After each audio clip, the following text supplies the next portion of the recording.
Hey, Dr. Alan Christensen here.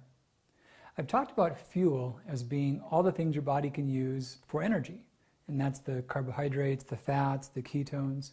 And I've argued that there's no one that's radically better, worse, evil, tonic. We need some of all of these things. But the real question is, how much do you need?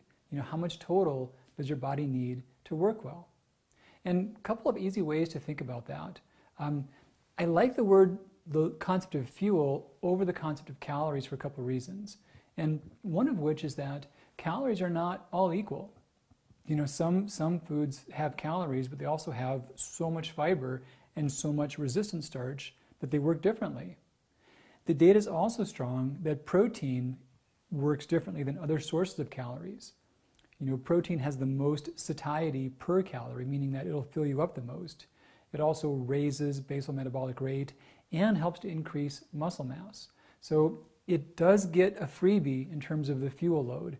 It's also the worst source of fuel your body can't use as effectively. It's easier to burn carbs or fats or ketones than it is proteins. So I left them out.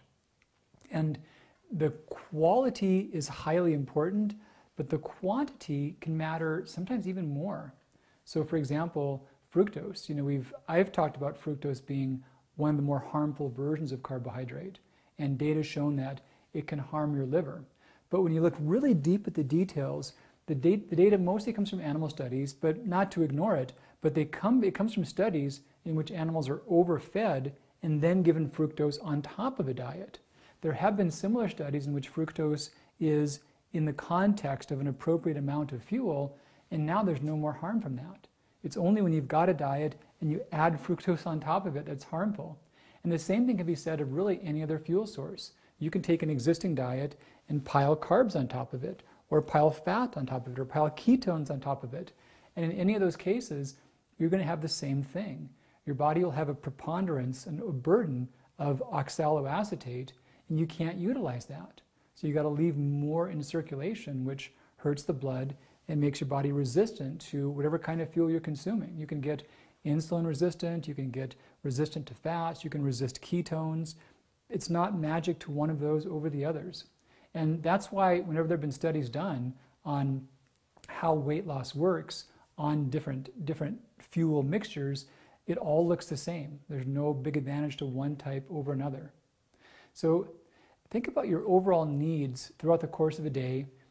Average sized woman is going to need 3 to 5 servings of high quality proteins, and have that as a real foundation to make up about 1/4 to 1/3 of your food intake. And then fuel, start with about 6 servings total throughout the course of the day.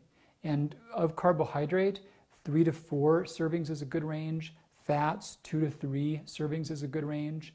Now ketones, you don't have to consume those, but ideally you have some bouts of prolonged exercise in the week. This has been called LSD, like long, slow distance. Each week, go for a long hike of a few hours. You will generate a lot of internal ketones.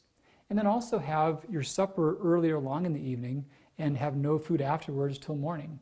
It doesn't take 16, 18-hour fast, but you can get healthy amounts of ketones on briefer overnight fasts even. And another trick is each meal, think about one main fuel source. Because it's not about one versus another, it's about getting too many, and also get a nice mixture of them. So for fats, nuts or seeds, roughly 2 tablespoons can be thought of as a serving.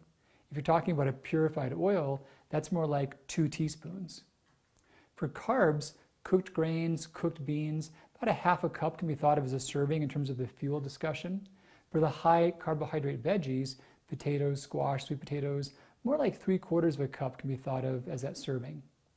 And then protein foods, 3 to 5 ounces is your best serving size there. And that's going to be for fish, seafood, poultry, lean meat, soy foods, or protein powders for the equivalency. So get a good mix of each of those throughout the day and adjust the total number of fuel sources you get during the day. Don't think about cutting one fuel type out. Think about the total fuel burden. And the benefit of getting your fuel load right is really just the weight, but also everything else. Energy is healthier. We see greater markers of good longevity. We see lower risk of chronic disease. better aging effects, better brain function, better digestive function. So it's really the total fuel that matters, and then also the quality of the fuel. So Dr. Christensen here with you. Take great care. We'll talk again really soon. Bye-bye.